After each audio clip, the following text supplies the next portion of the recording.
Just a few words of introduction for Carl. Carl is a staff attorney at the ACLU of Massachusetts. He's been a longtime activist and organizer on racial justice, issues of war, immigrants' rights, LGBTQ rights, and Palestinian self-determination. During the Occupy Boston movement, he was part of its legal defense and support team. He's a longtime resident of Boston's Roxbury neighborhood. He was previously a criminal defense attorney with the Roxbury Defenders Unit of the Committee for Public Counsel Services. More recently, Carl was the Givelber. You did that right, yeah. Yes. Oh, okay. Distinguished Lecturer on Public Interest Law at Northeastern University, where he taught a class on social justice movements and the law. So thank you, Carl, for being here, and take it away. So I want to thank you for bringing me here, and it's great to see all these folks here and folks that are out on the internet. I appreciate that. And then I got scared. I said, man, I'm going to go to the Berkman Center. What am I going to talk about, right? So I figured I'd start by talking about talking, right? And blaming you for bringing me here. So I said, okay, so it's going to be a bunch of folks who are talking about internet and society, and I'm going to be talking about, traditionally I talk about racial justice, and because a lot of stuff is sort of rising to the fore today in the streets, on the internet, in courthouses, in city halls. The reason I'm dressed up is because I'm going to be in City Hall later. I wouldn't have disrespected you all and dressed like this. Honestly, I wouldn't have. I wouldn't have. I have a thing about respectability politics, and it's like, just because I put a suit on, you should listen to me. Not that you all here at the Berkman Center respect any such rules. So I said, what should I talk about? And I was really thinking about technology and the sort of movement for racial justice and movement for social justice that's existing in the United States now. And I was like, how do these two things interface? And just specifically right now at the ACLU of Massachusetts, we actually divide our work, right? So we have a project called Technology for Liberty, which you folks here probably know Cade Crockford, who does amazing work. And I was like, you should invite Cade. Cade should come here. And then we have our... She spoke a little while ago.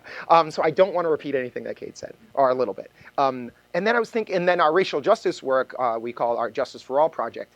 But one of the things that Cade and I always say is, I'm going to do a visual Venn diagram for y'all. So there's our Technology for Liberty, and there's our Justice for All. But the real place that real things are happening is where those two things overlap, right? And that's, I think, one is all of you folks, all of the folks in the street, those things people say, oh, hot damn.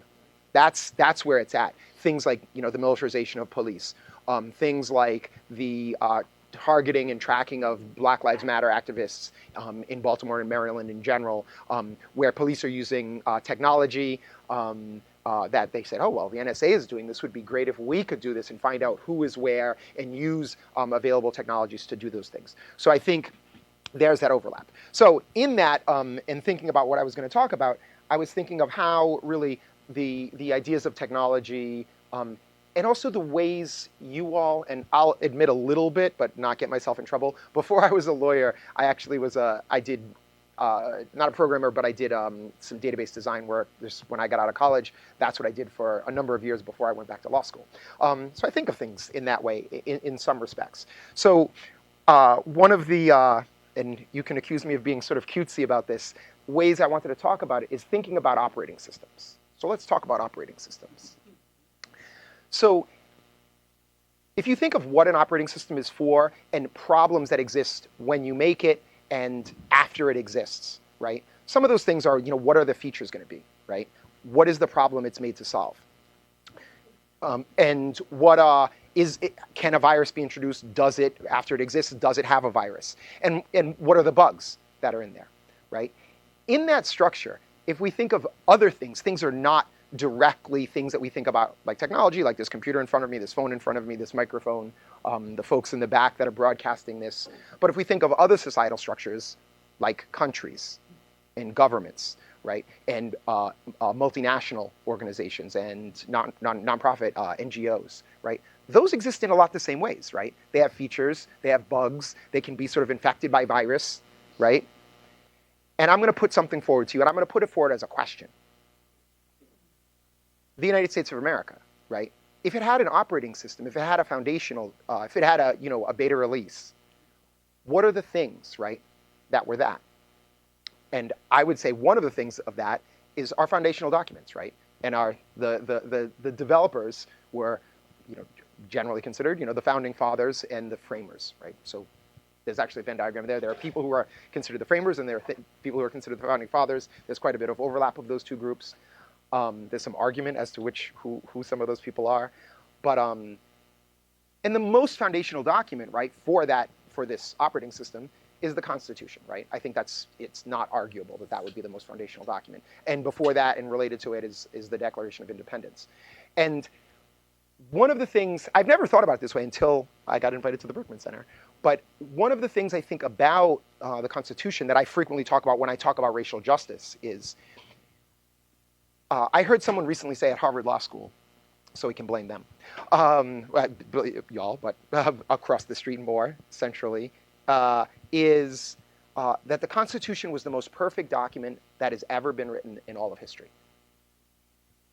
Don't say that to black people, right? We will take offense, right? Because now it's a thing, feature, bug, or virus, right? Because in the Constitution, so now my computer went dark and I don't know. Oh, maybe yes, okay. And I'm gonna have to put my glasses on because one of my things is I'm getting old. One of the things that's in, do I have it? Oh, now I scrolled to the wrong place. Give me 1 second. And so I can tell you a really easy way to remember where this is, because then you can, it's Article 1, Section 2, Clause 3. So it's in Article 1 of the Constitution, right? It talks explicitly about race back there. And also, when you amend the Constitution of the United States, people might know, some constitutions, it actually removes the language. In some statutory structures, it will remove the language and it will replace it with other language. In the American constitutional system, it doesn't do that. You add something that modifies language and you leave the original language in and you have the additional modifying language, right? So you can think of that in terms of code too. It's like, you comment something out, add some addition down here. Or you say, ignore that subroutine. It's still there, so historically it's still there, but we're not gonna do that. So in the Constitution, it explicitly talks about two different races of people. It talks about black folks, and what's the function there? Black folks to human beings is what? No, there's a mathematical ratio, 3/5 of a human being, and but for what? For what function is that for? So you can actually see the answers up there. It's for apportionment of representation.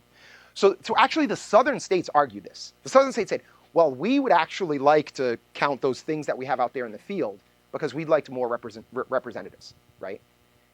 That was not a mistake. They didn't accidentally write that code and put it in there and be like, oops, it was a typo. Someone thought about this for a while. There was a big argument about it. People said, one, right? Because obviously the argument, the initial 3/5 is obviously a compromise, right? This was called the 3/5 compromise because the northern states were like, no. Those black things, they are not people. They do not count. You don't get to count them because southern states had a whole bunch of, enslaved folks. Northern states were like, well, it's not going to help us to count black people because we're not going to get a lot more representation. 3/5 of human being. Normally I ask, because I don't want to leave our native brothers and sisters out, it actually, and you can have the answer up there, how much did native people count actually in that I'll say subroutine? 0. Actually, it's still the case that it's 0. But that has something to do with native sovereignty for some positive reasons. But I think that I point that out to say, sort of in my sort of cute analogy, and in creating this operating system, is that a bug? Did someone accidentally put that in and not realize what it was going to do? Right? No, that's actually that's a feature of the system, right? And so one of the things that I say when I speak publicly about this in general is that that's in the code, right? That's in the foundational document. And it says, this is the way we're going to look at people. And I think it's impossible to think that something so foundational in the Constitution doesn't affect what we do and say today, even though the 3/5 representation isn't the case now. However, there are a lot of questions about people in prisons and jails. Do they count? Where do they count for representation?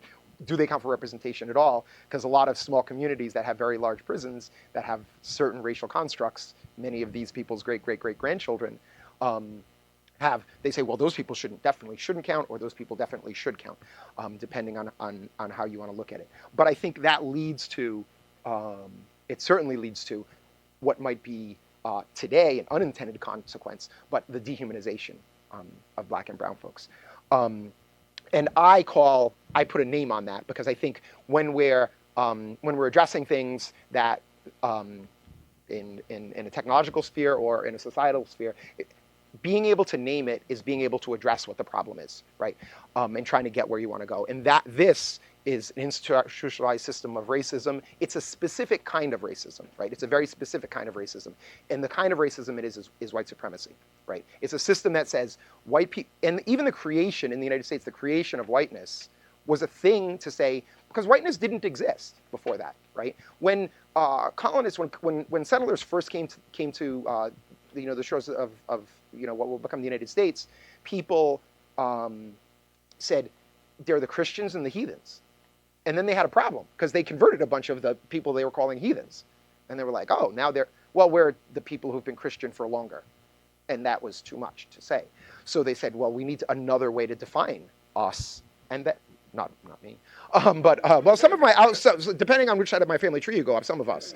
But not how I'm perceived racially today. But there needed to be a different way to do that, right? And a structure was created for that. Whiteness was invented as a social construct, right? And they said, we are white, we're going to draw an arbitrary line and say those people are not, right? That is those people, Native people, those people, later coming Asian immigrants, and most specifically enslaved Africans. But I think that system, that thing that needs to be addressed now, that in the original proprietary closed operating system that was developed, right, in that system, that needs to be rooted out. That needs to be either reformed, fixed, or replaced with a new version. And subsequent to that, there was a system that was created, right? After chattel slavery was abolished in this country, the second system of social control existed, and that was Jim Crow, right? Separation of races, explicitly in public places, explicitly on public transportation, denial of people of the right to vote, and many other structures explicitly at law, also features of the system, like purposeful structures that were created to separate, to alienate, to lesser educate, specifically in those cases, black folks. And then the third system, so the third system is more subtle. The third system purports to be an open system, right? Because it's like, well, you can pull yourself by your own bootstraps. Everyone has the right to work. Everyone has the right to vote. Well, except for formerly incarcerated folks or currently incarcerated folks, depending on where you are. In Massachusetts, if you were formerly incarcerated, you actually do have the right to vote. Although no one tells you that, and if you don't know, a lot of times you can't. Because you don't believe you can. But the disenfranchisement still exists in many ways. But the current system is a system of mass incarceration that's highlighted by mandatory minimum sentencing structures, that's highlighted by the war on drugs, that's highlighted by the war on immigrants. And when I talk about the war on immigrants, I always say one thing, and I think it's particularly poignant here in Massachusetts. When we talk about the war on immigrants, and I'm not going to say his name, but the presidential candidate that's running, is when we talk about the war on immigrants, it isn't all immigrants, right? Because I went to school, to law school at the University of Wisconsin.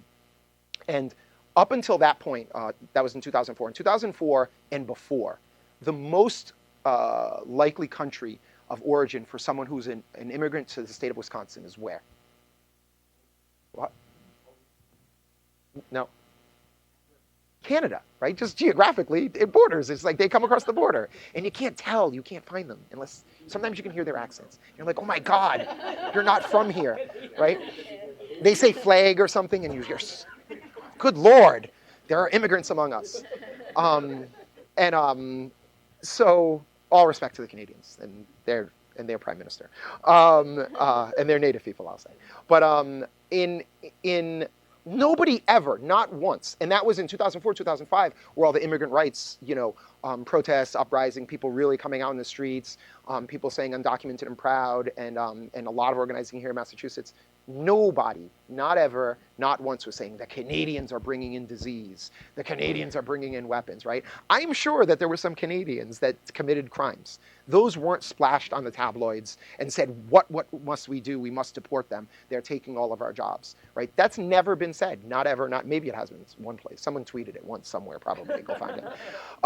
But it isn't the zeitgeist. It isn't the common conversation, right? Who is it? It's Mexicans, right? How many Mexicans are there in Wisconsin, right? Or Mexican Americans or Latinos, right? Not that many, right? But that was the commentary, right? And the same thing, we're in Boston. I'm pretty sure there are some Irish people that came here as immigrants. I'm pretty sure there are some undocumented folks, and good for them. That's great, that's awesome, right? But that isn't the part of the conversation. The part of the conversation is immigrants of color, right? And that structure fits into the feature that was built in a long time ago, right? That there's a system of white supremacy, there's a system of racism that says, those are brown and black people, don't like them, can't afford them, don't need them, don't want them. And here's everybody else, the actual people who deserve the things in this country because they stole it first, right? Like that's the structure, right? And I think that's the thing that we have to address. That's the thing we have to address. So that being the background, I wanted to talk about sort of where we are today. And I think I said, when you asked me for a name, I said Black 2.0, because that sounded cool. And it made all you come here. You've been tricked. But I think really what's happening today is that it's a new day. People always ask me if I'm hopeful. And I'm like, have you seen young black people, mostly women, a lot queer, in the streets, like fighting for justice and not really respecting the rules that have been laid down sort of by their forebears? That's happening. That's happening on the internet. That's happening like right now as we speak. And people are doing really amazing things and challenging hegemonies in ways that haven't been challenged before. And also using technology to do that. So here's where I give the big shout out to Facebook. You guys ready? Everyone's looking at me like, what? Black Lives Matter started where? Anyone? No. Facebook. Everyone's like, damn, why did it have to start on Facebook? But it started on Facebook, right? So Alicia Garza, an activist, an organizer, incredible person in the San Francisco Bay Area, and also I get trick question. Sorry, I set you up with a trick question. Also, I'll do another trick question. Around what incident did it start? Some people want to say Ferguson, right? Like you might think that. I would say at the time I thought that, right? Because it seemed to come to the fore, but it was after the verdict in the Trayvon Martin killing. Alicia Garza, penned this incredibly powerful piece and saying, like, do our lives matter? Like, are we human beings, right? Do Black lives matter? So that was just a piece in one of the sentences she wrote. Someone she knew took that and put a hashtag in front of it, right? So that's the second founder of Black Lives Matter, because 3 people are credited, right? So another black woman put a hashtag in front of it and said, on Twitter, hashtag Black Lives Matter. Patrice Colors, right? And then a woman named Opal Tometi did the third step and said, hey, in real life, we should do this in the streets. We should do this in our communities. We should do this in New York, and we should do this in Oakland, and we should do this in Cleveland, and we should do this in Miami, and started steps to start organizing people. And now there's Black Lives Matter Cambridge, right? There's Black Lives Matter Boston. There's Black Lives Matter New Bedford and Springfield and Worcester. And people doing things, like interrupting presidential candidates, bringing conversations to the fore that have, in the last 50 years, not been conversations. But that is, Facebook, Twitter, and then also coast to coast, because those 3 women are in Alicia Garza, Opal Tometi, and Patrice Cullors are in the Bay Area, Los Angeles, and New York. And also, none of those things are Ferguson or St. Louis. A lot of people think, like, Black Lives Matters, it started in Ferguson. That was sort of the multiplier, right, to make it a bit of a function. That was the multiplier, because while that conversation was just starting, right, what happened is Black Lives Matter, I'll call that the Ferguson. If I was doing this as a Venn diagram, I would sort of be like, here's the Black Lives Matter circle. Here's what I'll call the Ferguson Rebellion circle. So Mike Brown is, I will say, murdered, because a lot of times people say Mike Brown died. Sometimes people say Mike Brown was killed. I say Mike Brown was murdered. Killing someone is not against the law, right? Many killings that happen are not illegal, right? People drop nuclear weapons on countries and kill 200,000 people, legal, right? People go to war, legal. Someone defends themselves in self-defense, legal killing. But a criminal killing, an illegal killing, is a murder. I always am explicit about saying that Mike Brown was murdered, right? So Mike Brown was murdered by Darren Wilson. That is covered up and protected by police departments and by prosecutors' offices. There is a lack of an indictment. And that uprising, and that happened in Ferguson and St. Louis, and the responding sort of militarization of police, use of absolute brute force against folks, and the corresponding sort of technology and communication response to that. So you have people like We the Protesters, or now called Campaign Zero, like Jerry McKesson and Netta and folks, live tweeting this stuff, putting it on the internet, putting it out on Vine, putting it out on Twitter and everywhere else, and people saying, wow, I can see this in real time. I can see this in a way that I never would have saw it before. Because people frequently tell me, who aren't in our communities that are affected by police violence, they're like, wow, now that there's so much police violence, we should do something. And I was like, okay, so here's my only graph. I did a Venn diagram, now I'm going to give you my only graph that I did put in a PowerPoint. Here's the graph. Police violence over the last, 30 or 40 years. Or really, if we take a very long look at it in the United States, since the existence of police in the United States, right? It isn't, I think sometimes when people use the word reform, and they say, well, we want to get back to a point. And Louis C.K. Has this joke, and he says, can I swear on it? I'm going to, because respect of it. He says, black people can't fuck with time machines, right? He's like, because what year are you going to set it to? Like 1950? When people say the way we were, like 1950, I'm not going back to 1950, right? Unless you give me a lot of makeup, right? And I'm not living my life that way. I'm not going back to 1920.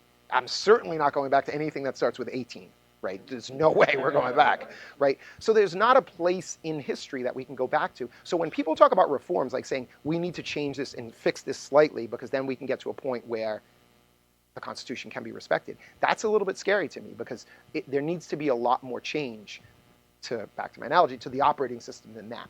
There needs to be a fundamental change, because this is something that was built with very, very serious structural at the core problems to it. And if you had that, I'll ask you in terms of technology, if you had that in terms of a piece of hardware, a piece of software, do you do a rewrite? Do you do a bug fix? Or do you scrap it and start a new project and give it a new name and give it a new numbering series? Right? That's a rhetorical question. We can leave that. We can leave that out there. But I vote for, you need to identify the problem. You need to identify what the core problem is. And then say, hey, maybe we can. Maybe we can salvage some of this and we can do some of the structure, but we need to do very, very deep replacement. But when we're talking about, well, if we change specific policies in a police department, that seems like a very, you're talking about a whole forest and you're staring at a leaf going like, look, there's, some problem with this leaf. A very, very specific solution to a very, very broad system of structural racism that exists in this country. And I'll say structural heteropatriarchy too, because it exists in more things than just race relations. I usually tell a silly joke, which I saved you from, but now you're doomed. About someone gave this speech. I think someone gave this as a graduation speech in a completely non-political way. So I think I've liberated it and used it for this political reason. And maybe you guys know. If you can tell me who the person I stole this from, I'll give them credit from this point on. But there are two fish, and they're swimming in a pond. Right? They're swimming along. It's a nice day, and an older fish swims up next to them and says, "The water is beautiful today, isn't it?" And the younger fish kind of nod their fish heads. Say, "Sure." The older fish swims on, the two younger fish swim along for a little while. And one of the younger fish looks at the other and says, "What the hell is water?" And I think this speaks to sort of the structure of us being able to look at the problem, and how all of you who have written code have done this. You looked at the stuff for like, 1,000,000 hours. And you're like, why does it equal 1 there? Can it just be 0? Like, can I just make it, I'm just going to add a line and be like, x equals 1. And then that will, I don't know where it's getting broken, but at this point forward, it will sort of be fixed. And then it isn't fixed. And you're like, what is changing it? Where in the code is it getting changed? And I think many times in that structure, you need to look out much more broadly. You need to look out much, much more broadly and say, oh, something is happening in another place that's affecting this in a much grander scheme than I had imagined previously. In code. Is it really? It really is. We're gonna have a long conversation. Different threads are changing variables. It's called a race condition. Yeah. Anyway, There's a lot of things I had to help. in hardware and software that I'm like, really? We have to call it that? Is it for that reason? No, it's not. No, it's the acronym. But Okay. just Because it's about timing yeah. and what finishes. Oh, a race, right. That sort of makes sense to me. Oh, so I might use that. Write that down. Make note. Someone tweet that somewhere out on the internet. A race condition. But I think, and so then I actually use that idea of the water a lot of times to say, we're fish in the water and we're acting like we don't. We're like, we're just swimming along, living our lives. We're born here, we die here. Everything we've ever known has existed here. And we're like, what's water? So I've stolen that joke and used it as a sort of explanation of where we are now. But I think one of the ideas to the solution is looking at the civil rights movement and then also looking at what's happening now in the streets. And then I think it's incredibly important because we clearly wouldn't be where we are today in terms of the new civil rights movement, Black Lives Matter movement, the Black Liberation movement. It's a little political what you call it because some people claim sort of ownership of different parts of those. So I put them all out there. We wouldn't be where we are today if it wasn't for the use of sort of very specific, technologies. And I think among those are Twitter, cell phones that can do recording, and shout out to the ACLU, plug for the ACLU, is the ACLU, people might know, litigated a case about 5 years ago called Glick versus Cuniff, which clarified that you have a First Amendment right to record police when they're going about their activities. That certainly exists in the First Circuit. So in New England and Puerto Rico, you're good. You can do that constitutionally. However, in the practice, actually what happens in the streets, police do different things, right? So the ACLU just defended a case in an MBTA station where someone was recording a police interaction and the police said, you have to leave. And he said, I'm in a train station. Why do I have to leave? I'm going to get on the train. And they're like, you're trespassing. It's like, it's a train station and I live here and I'm going to get on the train. And there was some sort of back and forth of that, all recorded, actually trebly recorded. It was recorded on security cameras from the MBTA. It was recorded on 2 cell phones because there were 2 individuals who had been sort of aware of their rights, recorded that, and then he was arrested for trespassing. But it's a proxy arrest, right? Because it's really like saying, I don't like who you're going to vote for. You're going to use your constitutional rights. I'm going to make up some other reason to arrest you. So we're seeing some of that behavior in this sort of battle for, at least part of this battle is about police accountability. But I think one of the things that we talk about in terms of sort of movement lawyering and lawyering, community lawyering, and I think the technology piece actually plays into that very, very much the same way, because I look at my work as supporting work. I don't look at it as the end result. And one of the sort of another joke that I make is, when I'm sitting with people who are sort of thinking about these problems, is how many lawsuits is it going to take for black people to be free in the United States? And people look at me and go, why are you saying that? I don't like that you're saying, especially lawyers are like, I don't like you saying that, because the answer is there's not an answer to that question, right? That's not a question you can answer. And it's not, that in itself is not going to be the solution to the problem. It is part of it. So one of the things is, so for lawyers and law and technology folks, what does that mean for us in the struggle for people's justice, human rights, and basic civil rights in the United States and in the world? And what I think the answer to that is we need to show up for people. We need to see what people are working on, what the important conditions they're trying to address in their daily lives, and support them in their struggle for justice. I'm old, and I'm really into movies, and I used to watch TV a lot as a kid, and I always think of it's like MASH. People watch MASH? Yeah. And it's like we sew the people up, stitch them up, and send them back out, right? And I think that's really what, sort of people being able to share their experiences on Twitter, people being able to document experiences of police brutality, and people being able to sort of promote those and challenge hegemonies, challenge ideas that have been out there. So a lot of the things, like if people know Black Lives Matter, they know that because of Twitter. If people know, test to see if people, do people know Oscar's So White, right? Variety magazine was never going to write a story entitled Oscar So White, right? Because they were the ones keeping the other, I don't know if Variety, but it's just, I guess, I don't know many industry magazines in Hollywood, but I guess Variety is one of them, right? But they're writing the other story. They're going to say, no, it's good. We do this great thing, and all of these people make this decision, and these are the best, movies in the world, and these are the most beautiful people, and these are the most perfect actors that exist. But that's challenged in many ways. And in pop culture, a whole bunch of other things are challenged, right? Beyonce just came out with an album, and people said, there are a lot of racial justice things here, and we're going to talk about them at length in very deep ways. And then people have responded to that, right, and said, oh, well, she said this thing, and that's racist because she commented on Becky. People know the Becky argument. She said Becky, and then I'll say something that's going to get me in trouble. The person who's most identifiable in the entire world as Becky felt offended. Iggy Azalea felt offended. Like, oh my God, I can't believe you said that.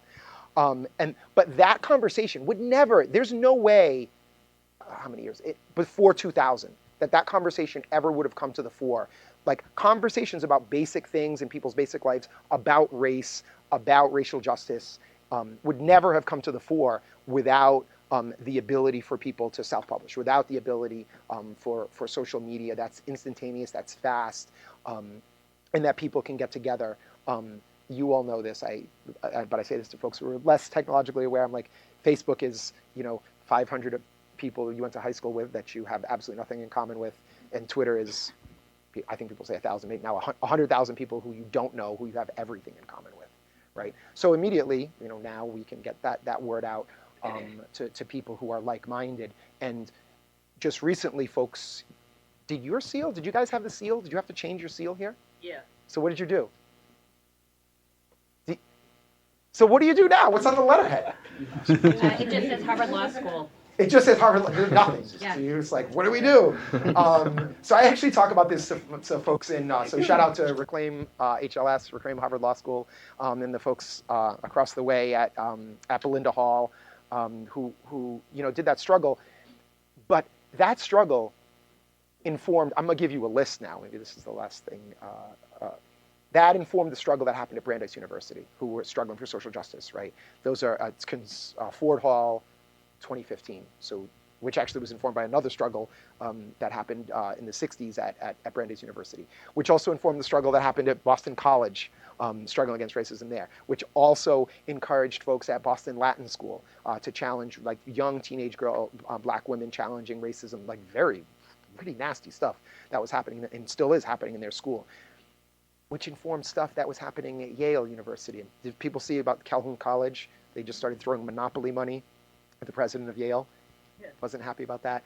They said, Reclaim, and Reclaim HLS said, shout out to our brothers and sisters and other folks at Yale doing that, which informed, not to keep it in Ivy Leagues all the time, the University of New Mexico was talking about Native people's rights and the seal at the University of New Mexico. They're like, us too. This is ridiculous. This is our seal. This is New Mexico. This is one of the largest Native populations of any state in the country. We're not going to go for this. So people can see, what is it? I forgot the name of the hashtag, sorry. People will be able to find that if you look at University of New Mexico. So just this weekend, that was happening at the University of New Mexico. But those things are viral in a positive way, right? That stuff is spreading in ways that it never would have happened before. Those structures wouldn't have happened before. And that's incredibly inspiring to me. I see, really young people doing incredible stuff.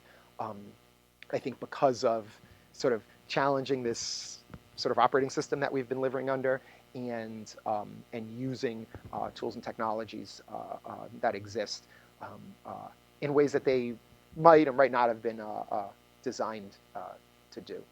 But that's intro of my stuff. I wanted to talk to you all, and I'm not sure we're on time, but that's a good point.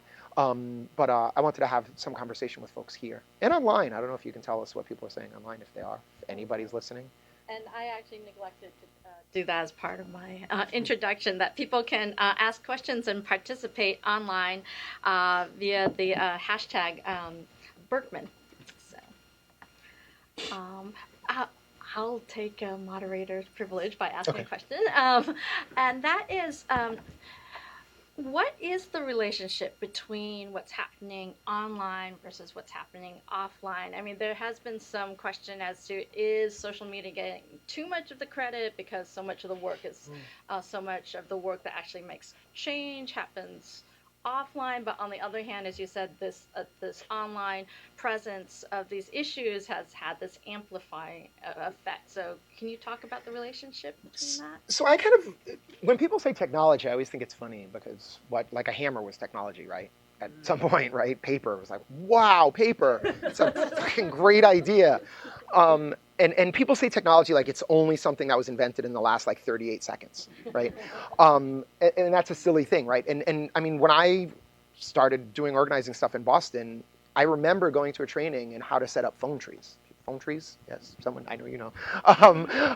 And you, it's like I would call you three, and then you had a chart on paper, other kind of technology, and you were going to call. You actually have to call those three people, and they call three other people, and it would take, an hour, and we would have, 500 people would be contacted. Like, this thing is going to happen. We're going to do this event. We're going to do this protest. We're going to do this blockade, right? That's not a lot different. It's like the structure. I mean, okay, then it was phone tree. Then it was, people might have done fax, like people send out a bunch of, like blast faxes. People would have fax lists and say, send to 50 people. And you use up all their paper and it would be stinky thermal paper. But now it's whatever, it's Twitter and it's email and it's YouTube and it's Vine and it's Facebook and it's Snapchat, but I'm too old for Snapchat. But people doing those things in ways just with more technology. And then people say, this is because of Twitter, which I just said, so I apologize. The structures would have happened, it would have happened in different ways, but I always say it's in situations where there is oppression, there's going to be resistance. That's going to happen. And that pendulum swings and swings back. In the sort of mid-'80s, it wasn't so, for some things it wasn't so good, for some things it was really good. I think folks talking about AIDS activism and AIDS HIV stuff were really rebelling because the feelings of the oppression and the government's saying, we're not even going to talk about this, people did push back against that. But you see that pendulum swing, right? And it's usually like a generation and a half. You want to put? In the 60s, we didn't have any of this, but we did, because we set up our own newspapers in the South. We used what was called the wide area telephone service, Watts lines, so that you didn't pay for each call. You paid a monthly fee, and you could call within that whole area, whether it was a national line or a state line and so forth. But it was a question of reaching out, and that wasn't enough, because on the ground, things didn't happen until that information got out. Right. And this is the question I have, being so far back into the 60s, what happens today? And with the voter registration today, it's not enough to have all of these electronic connections. People have to get out and get on the ground and organize and go out and visit people. Otherwise, it's not going to happen. Yeah. And this is maybe a few of the people, I don't know what the percentage is, know what's going on, but then it begins to spread out in, I don't know whether a mushroom or a circle, but it physically has to be done on the ground. It's not enough to have this electronic connection. I wholly agree. And actually I tell people, I'm like, if you want to cheat at organizing, if you want to really build connections with people, meet them where they are. Go to where people are struggling. And that's how you build trust. It's like someone could be online and I could have, I know a bunch of people I know by their, screen name, right? You say, and all of you have probably done this, you meet, like, oh, and then you say some silly name that they picked when they were 12 on some gaming system. And they're like, yes, that is my name for the rest of my life now. But I think that is clearly part of it, right? It's like the technology, all it is doing is creating human relationships, right? And transferring information. But the human relationship is the most important part. Yeah, not just that, because when there was organizing for voter registration in North Carolina last summer, with what's going on with the laws there with voter suppression, people came to me from North Carolina over the internet and said, well, how do we train the people to go out and teach people how to go down and register? And I pulled documents out of files that I have from the 1960s that were used in Mississippi and got them to other people by sending them over the internet. And they printed them out and handed them out and started a school to train people to go out and register people to vote. It wasn't enough to know that this was necessary. You had to know how to do it. And that is on the ground, and that is the, as you say, the people-to-people relationships. And I think I'm going to do another kind of really nerdy example of, I used to read comic books all the time. I still do a little bit, not very much. But it's, I used to read Green Arrow and Green Lantern. And Green Arrow has all these arrows. Like one was a net, one is like sticky goo, and one is a bomb arrow. And I think right now it's like we're organizing. It's like we want to, have a movement for social change. And I think all of the people grab the Twitter arrow for everything, right? And it's like, there's the other one, like, go to meeting in church basement, talk to human beings, eat, drink bad coffee and stale donuts for the donuts. They didn't look stale. But I think people reach for the new tech arrows too much, right? And using the other one, use some of the other arrows. Use some of the other arrows. I think that's a really important thing to do. And that's great. Like you have this old file, but you actually did a double. It's like when you shoot 2 arrows at once. I don't think you can do that. But you use the old, said, I'm going to go to my physical paper file, get this old, probably Xerox 73 times, or mimeographed, right? Mimeographed 100 times, and it's all crooked because it's been copied so many times. And he was like, I need to get to someone. And you like scan it, cleaned it up with some really good software, and then sent it out, right? I knew. These 2 arrows. I didn't know if you were moderating. I'll go. Okay. First, it's great to see you and hear you talk. And we met a long time ago in a I just sold you out really bad. Yeah, you did. 8 years old. Oh, yeah. Apple talking about string variables on like Good Morning America. Amazing video. That was community television. It was a long time ago. But we did meet predicted like Google auto-driving cars in like 1984. Yeah. It's true. Also, though, we met, I think, having a beer in the East Village, Avenue D. I would say 95, 96. Something like that, yeah. So, doing totally different early pre-internet stuff, near just on the precipice. But on the Black Lives Matter thing, there's something interesting as well. Moving, I've only been in Boston just 2 years now, I guess, or so, and become involved in our my wife's Unitarian Universalist church, a group that she grew up in. And you might see over in Harvard Square the Black Lives Matter banner is now there, and our church in Brookline has put up Black Lives Matter. All the Unitarian churches have put a physical banner in front of the churches that says this hashtag essentially. And there was something, and then we have special Sunday school curriculum for my 5-year-old daughter, and they're writing, why do Black Lives Matter, right? And of course, it takes a lot to figure out how to teach it at that age, but there's this legitimacy. It's a thing now, right? People say that on the internet. It's a thing, but the idea that like it's not just Black people organizing in the streets and having in their spaces. It's become part of the vernacular, or the thing that you can talk about, such that like a mostly white Unitarian church puts up a big giant. I mean, this is a permanent sign. This isn't like a banner we're putting up for a week. This is up. So that's been. I was more skeptical until that started happening. Now this is Boston Unitarian churches. We'll see if we get to other churches, some Catholic churches where I grew up in California. I hope maybe someday. So. I'll just say, I thought you were actually going to say this. So I actually just spoke at Concord, the Unitarian Church in Concord.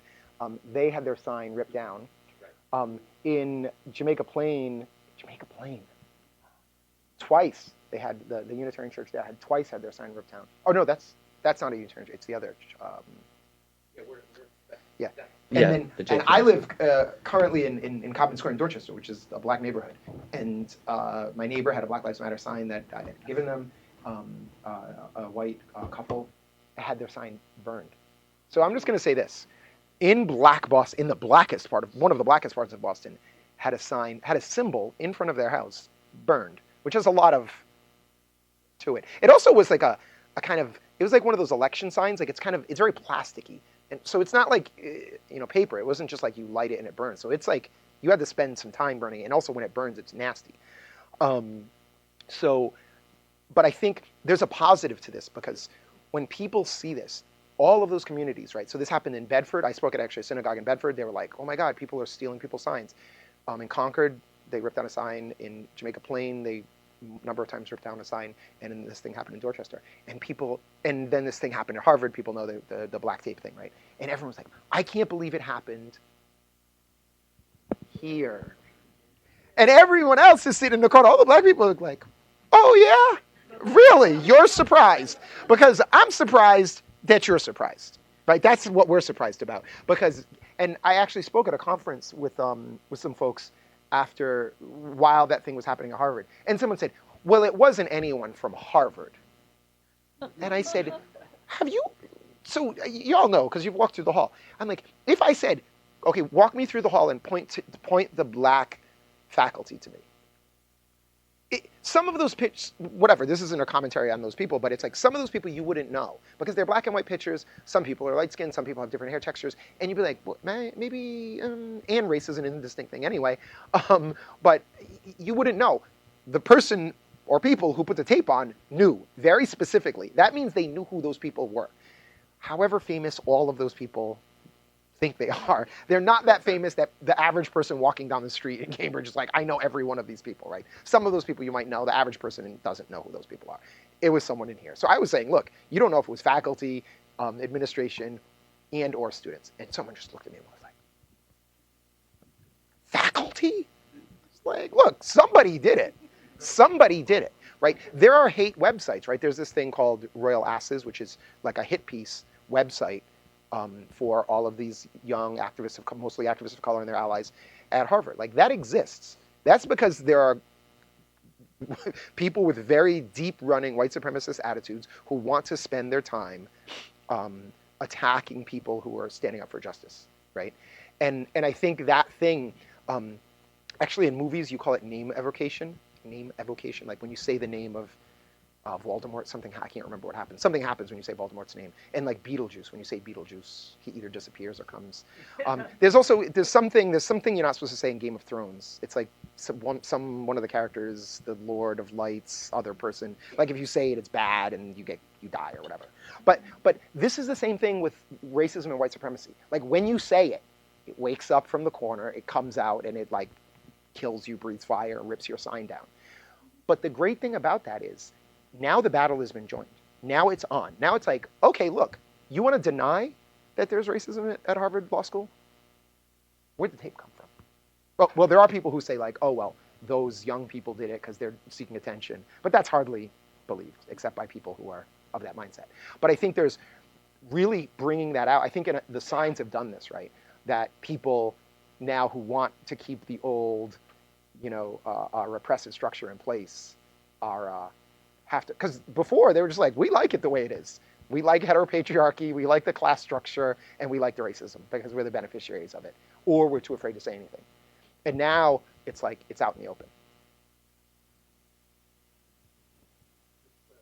Yeah, as a matter of fact, one of those papers that you pick up at the stations, PU. Oh, I just saw this in the morning, yeah. Exactly. But going back to the situation in Georgetown University, where they sold, I guess, 100, 200 slaves or something to that effect to basically pay up to get the school back to track. And he has gotten some momentum. They were on public radio yesterday. And apparently that's going to trigger a lot of like all the Belinda Hall kind of things. Yeah.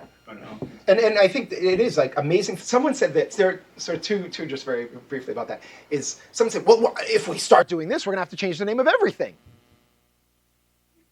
And I was like, this is me sipping my tea. Someone said that, but there was a killing of a sheriff's deputy. Someone just in a criminal act. Someone killed a sheriff's deputy in Texas about 6 or 7 months ago. The county attorney, the prosecuting attorney for the county, and the sheriff came out in the news, and this woman, reactionary, ultra conservative, like just brain saturated with the water of white supremacy. She gets on TV and it's like. And she says, this is Black Lives Matter. Like Black Lives Matter activists did this. You're like, pretty sure I don't know that guy. Didn't see him at a meeting. So she said, and then she says the singularly most true statement of the movement that I've heard anyone ever say. She gets on TV and says, and she's just ranting, and she's like, this is what happens. People don't respect law enforcement. And she leans into the mic and says, these people are trying to change the very fabric and structure of the culture of the United States. And I was like, you're damned right. I was like, I was watching, I'm like, this lady's crazy. What is she talking about? Oh my God, I can't believe her. And then I went, yes, that's right. You're 100% right. But the thing is, to her, that is the most terrifying thing. To the rest of us, we're like, yes, you're 100% correct. That is absolutely what we're trying to do. No denying it. Thank you very much. I agree. We should shake hands.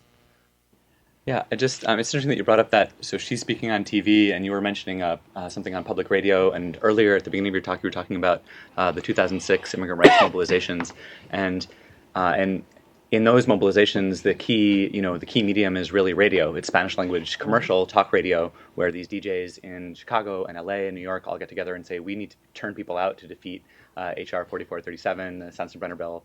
Like, it's going to be totally nuts. It criminalizes even being undocumented, and that's the key mechanism that turns out millions of people around the country in the largest coordinated street protests in U.S. history, actually. And so I think that sometimes, like, similarly to the way that you're sort of emphasizing the continued relevance and importance of the face-to-face organizing and meeting, in addition to the social media piece, I really don't think, we spend so much time at Berkman with our brains marinated in the internet technologies that we have to not lose sight of what's happening in the broader mass media space as well. I talk about that in terms of processes of transmedia mobilization, so thinking about the way that all these movements actually work across multiple platforms, and that's what's most effective and powerful. But it also has the flip side, which is that the people who are going out there saying Black Lives Matter activists are horrible people and are cop killers and this type of stuff. Like, they're not just saying it on some Tumblr somewhere. They're saying it on nationally broadcast, television networks and satellite radio networks, and they have millions of people who believe whatever the fuck they say because they say it enough times and they have a big enough microphone.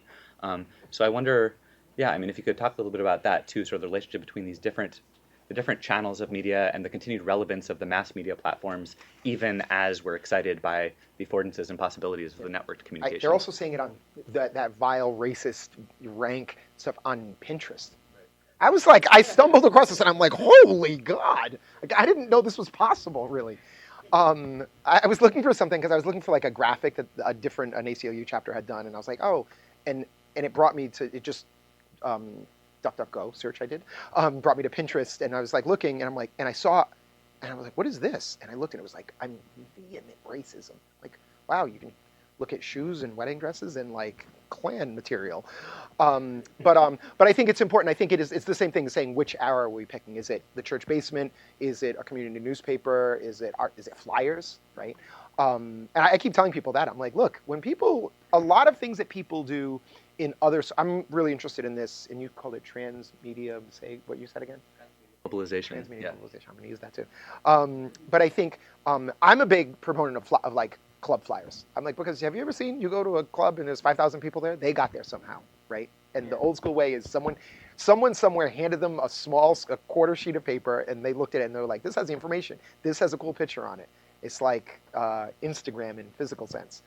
And I think, that happens in a barbershop, right? In Black and brown communities, a lot of stuff happens in the barbershop. And if it's there, it can also inspire a conversation about that. And that can be a card that has, in the ACLU does this, has know your rights. Like, you have the right not to consent to a search. You have a right not to let the police look at your cell phone. You have a right to do these things. But I think I think we have a tendency, right, to lean towards the technology of 5 minutes ago and not the technology of reality 500 years ago, right? And then certainly radio, I think, is an important part of that. Danger discontent with the Constitution as it exists, and it is somewhat a document of its times. It's archaic in a lot of ways. Do you have another particular document that exists that you see as a more perfect social contract, or are we left to our own devices to compose something? Well, I think that's a complicated, right, and very political answer to that. No. So that was my preface to that. I mean, most other, I always say this, and this is like the most anti-American thing you can say. Most other constitutions that were written after the United States Constitution, I mean, as a compliment to the United States Constitution, they were like, this is good. We'll use this as a crib sheet, right? Well, it was, you know. Yeah, I mean, so the Indian Constitution, which is like had utility. long, but the Indian Constitution, the South African Constitution, I thought someone said it with Soviet Constitution. A lot of other constitutions have economic rights in them. A lot of other constitutions have LGBTQ rights, have crazy of all crazies, have women's rights written into their constitutions. We tried that. People were like, nah, not so much. We don't think that's a good idea. We're not going to write that. Right? The Equal Rights Amendment was denied. No, that's the problem. It's not that they don't see the differences. They don't have differences with the existing language that you do. They might, but they're afraid of what would happen if they opened it up. Oh yeah, I think so. But that's, I mean, if you really say that, then what you're saying for those people, you're really saying you're afraid of democracy. You're afraid of the American people. Into turmoil or dictatorship or some other abyss, you know. Yeah. Little turmoil as a result. Yes or no? I mean, revolutions obviously, sometimes they don't exactly have the results that the people propelling them intend in the beginning. They end up in ways that they didn't imagine or are not pleased with, and may take long periods of time to resolve themselves, or they may not. Certainly. But I think, but also the much than you started with, but right. You know. Well, to some people, and maybe less to others. Yeah. Right.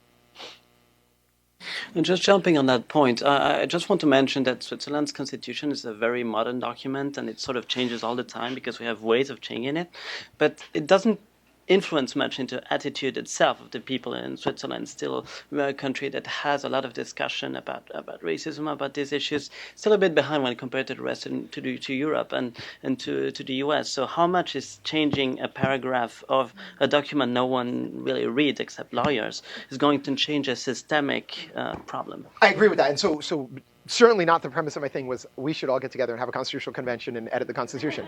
Although that wouldn't be probably a bad idea. But I think really what has to happen, what I say, and I'm stealing this from a woman who used to work at the ACLU of New York, Candace Tolliver, so I'll credit Candace, is litigation, legislation, and I'll add constitutional change, are just tools to build community power. Because if we have strong, empowered communities who believe in social justice and understand what their rights are and understand how to defend those, the other things are going to fall into place. And we always see that happens all the time. And I'll just say really quickly, we're currently representing someone in a civil rights lawsuit against the Transit Police Department. A woman actually was checking on the safety of another woman. A police officer was there. The police officer said, why are you doing anything?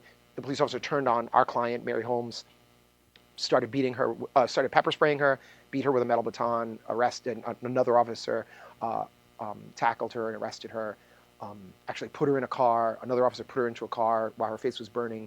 She said, please open the window. The officer went in, started the car, turned the heat on, and closed all the windows. So we're currently suing Alfred Trin, one of the police officers, Jennifer Garvey, now she was fired, a former MBTA police officer, and the MBTA Transit Police Department. That happened before Mike Brown was murdered in Ferguson. There are like this number of people standing around watching it happen, and everyone is just flinching back, and they can see that it's wrong. She drops her cell phone, which she was on, calling 911 at the time. Someone picks it up to her, later gives it back to her. Someone picks up her bag and things and gives it to her. But no one does anything. People are just like sort of flinching and looking and like, that's wrong. About 2 years later, in September of 2015, a very, very similar incident happened, except that was on the street at a bus station in Dudley Square, in the same bus station, but on a bus. A woman was accused of maybe the allegation was that she took a bar of soap or something from one of the kiosks in the station. A police officer follows her on her bus, says, you have to come with me, gets very physical with her, and she's surprised and says, what, for what? He takes out pepper sprays her on a bus full of people, takes out a metal baton, starts beating her with a metal baton. The woman is also 4'10" tall. He's about 6'3" or 6'4", probably outweighs her by 150 pounds. Pepper sprays her, beats her with a metal baton, and then takes out a 9mm semi-automatic pistol and has it pointed at her. And the people on the bus, and this video was viewed like numbers of hundreds of thousands of times. The people on the bus you can see there's a person videotaping, there's also 10 other cameras out. And they're like, you put that gun away. Put your gun away. You should be ashamed of yourself. Put the gun down. And he does. The Constitution didn't change. The law, nothing changed about the law. What changed is people's cultural attitudes to say, we're not going to take this shit anymore. You cannot point guns at people on a bus. The first thing you teach someone when you teach someone about a gun is, if you take out a gun, you should be prepared to shoot it.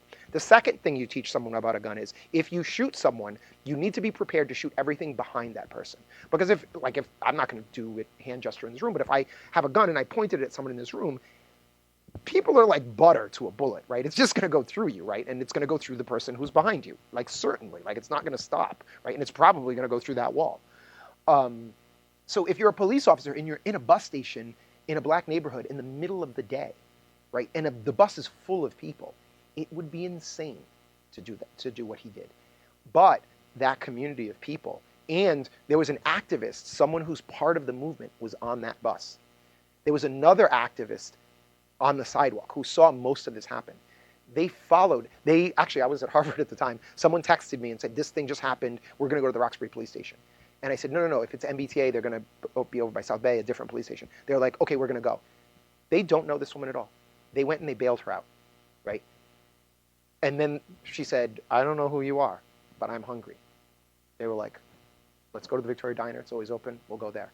We met with their 2 ACLU lawyers, me and another lawyer, went and met with her there.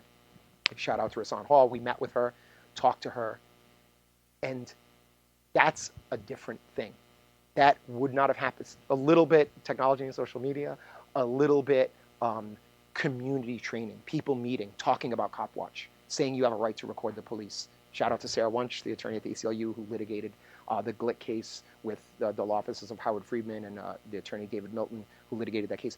All of those things played together, and it's a new day. You don't beat up folks, for no particular reason. You don't pull out guns on people. That is done. That was a different day.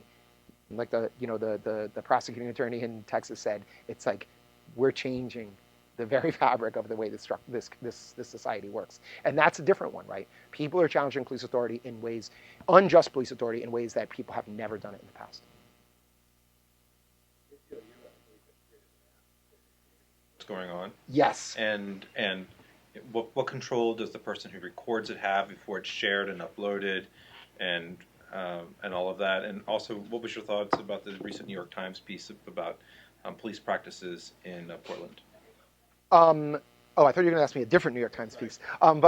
Did people see the New York Times piece that did video of police incidences, and they showed a close up, and then they did a zoom out to see what do you think happened here? And they showed a very close up view and then a very far view. But as to your first question about I'm sorry.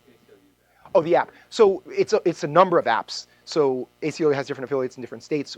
The ACLU of Massachusetts currently does not have an app to do this because there's a bunch of concerns, which I think you guys can think of. Sort of where does it get stored? So is it stored on an ACLU server? Is it stored on the cloud? Is it Google? And there are a bunch of concerns with that.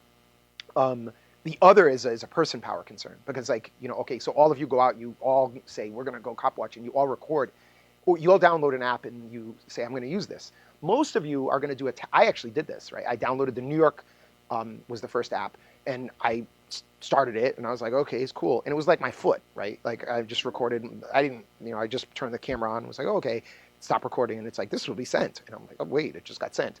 And so most of that footage was, someone's foot, the side of the wall, my left, my eyebrow. So there are different ways to implement this. A lot of the apps actually have videos put in that teach people about know your rights videos. The Arizona one has a lot of stuff about immigrants' rights and interactions with the police. There's the California one. There's the New York one. So we've had discussions about a lot of that, the concerns, and haven't particularly come to a decision. But people can check out the New York one is the most, I think, relevant one to hear. There's actually, I think, even a way to submit a civilian complaint built into the app. But I think those are, I'd be interested in talking to people about that. a cop and you have every kid has a smartphone. Yeah. You turn it on, that's it. Yeah. And if it isn't stored locally on your phone and it's instantly transmitted, that gives you a record that's verifiable, that's time-stamped of what's going on. Yeah, and I think that's, and we do talk to people about saying, I will say though, in one way, it certainly is not always a de-escalating tactic for young folks. Because if you're in Mattapan and you're like, they're running up on you and you're like, I was a public defender for a long time, so I've read this police report or some version of it, like 150 times. Kids in playground, it's 8 o'clock at night, the park closes at 9, cop doesn't like that they're there, cop goes up to them and they're in a neighborhood that is a neighborhood where there's a gang. Cop goes up and be like, you guys need to get out of here because you're X street guys, right? Get out of here. And the kid's like, no, we don't have to leave, the park's open. Someone takes out a camera and records. That's much different than if I were to take out a camera and record a traffic stop or if you were to take a camera out, right? Because the cop's going to be like, oh yeah? So sometimes that can be escalatory. But I tell people you should rely on your common sense, right? Because maybe this will be better if I do this, maybe it won't be better. But also we need to challenge when there's unjust authorities being used. We need to challenge that, and that's historically it's never been a safe thing to do, right? There are civil rights workers who are buried in the South who people have never found still, right?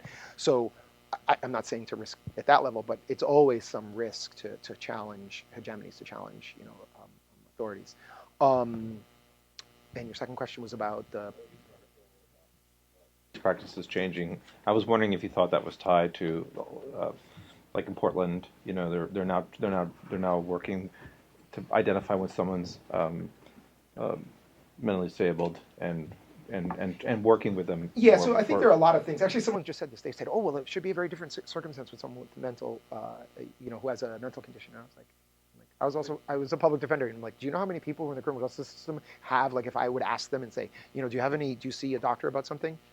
It's like 85%. I'm like, also, whatever. I mean, not to judge anyone in this room, but a lot of people in this room maybe have, talked to a therapist, been on some medication. It's like, that's United States. Like, a lot of people have. And that's not a bad thing. That's a sort of, owning up to that. So I think, should people be trained in that? Is there a different way to handle it? Because if you say people with mental health conditions, people who have drug addictions, that's an enormous amount of our population. It's also an enormous amount of people who are in the system. So there needs to be direct ways. And because of the opioid crisis, which has a better name than, when it was crack cocaine, it was like, the war on drugs, get everyone. When it's the opioid crisis, it's kind of like, we have a crisis we need to deal with. And that is racialized, right? And I think because of the Black liberation movement and other things, a lot of these things are changing in positive ways, right? Hard stop, and so I think she's been waiting for a while. Sure. Yeah. Hi, I really enjoyed your talk and just hearing your questions and the questions and responses. And I was curious to go back to when you were talking about how Black Lives Matter movement started. You mentioned the sort of 3 women who sort of brought it to the public eye and began organizing. And so I was wondering sort of why women, why women of color? Is it just by chance that this one writing got sort of caught fire? Or is there something in the moment or something in the new technology that is sort of helping bring these voices, empower these voices? So I also stole this quote from someone else, but I don't know who it is, but where there's oppression, there's resistance. There are no coincidences in the world in anything, right? People that like, wow, that just happened on my computer. Wow, it happened again. If you think that's a coincidence, you don't know how your computer works. And I think clearly, and just going into a little bit of the demographics of those women, 2 of those women identify as queer. One of those women identifies as Nigerian, like is first generation immigrant to this country, considers herself like from an immigrant family and immigrant tradition. One of those people identifies as Black Latina, like that. A lot of times people say, we're not including this voice. And I'm like, those people are all of those things. And it's not this, comma, and this. It's more like, I don't know how to do it grammatically, but hyphens. It's all of those things packed into one. And that, I think, it's certainly not that that's a coincidence. It's when all of us have, multiple identities in many ways, and we move in the world with different privileges and different ways, we feel oppressions. And I think when the people who feel those more, it's much easier for those people to say, look, we're going to challenge this wholesale, right? The whole thing. And I think that's incredibly powerful because there's no way the struggle is going to be victorious without, including all of the people who are feeling different forms of oppression. And I think it's amazing that, Alicia and Opal and Patrice are who they are. And I think that is one of the reasons whatever, if I was that smart, I'm not, and I was like, I'm going to write this thing, right? It wouldn't have been as successful because of what they brought to it, right? It's the fire that they added to it's the fuel that they added to the fire. So yeah, I think that's an integral part of it. Thank you so much. Thank you guys.